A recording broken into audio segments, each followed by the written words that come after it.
This is PunchBot. It reads a punch card to initiate a program.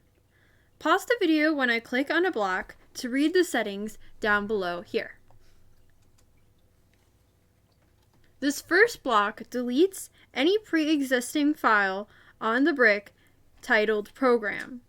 This loop has the robot repeat the step later.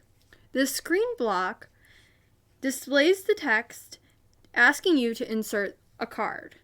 This block is a notification sound to tell you to read the screen. This block right here has you press the button after you insert the card. This is a loop inside of another loop. Loopception. This block turns the motor to move the card. Don't forget to turn ludicrous mode off. Make sure to wear eye, hand, and head protection. This block tests the light level to see through the cards. It works better in a light room. Just make sure not to bring it with you to the sun. Many users have experienced melting issues. This switch will do different things depending on what the light sensor finds. This side will display and play some errors. Put as many as you want, just make sure not to crash your computer.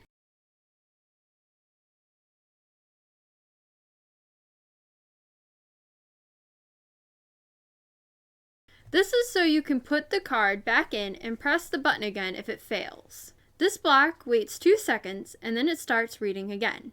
If it successfully reads it, then it will move on to this next loop. This block turns the motor until it is at the next slot. Then it waits a second. This next block turns the motor until it reaches the next slot. Then it waits a second. Then the light sensor checks to see if there's a hole. This switch adds 1 to the total.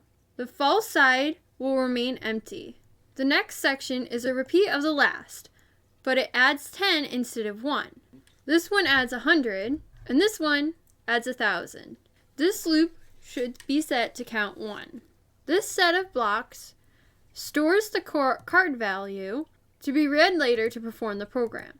This set of blocks stores the card value to read later to perform the program.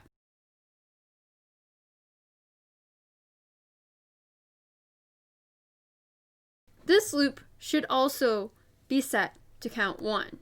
These display that the program has been detected and to press the button to start the new program. This is so you can start the program. This loop is also set to count 1.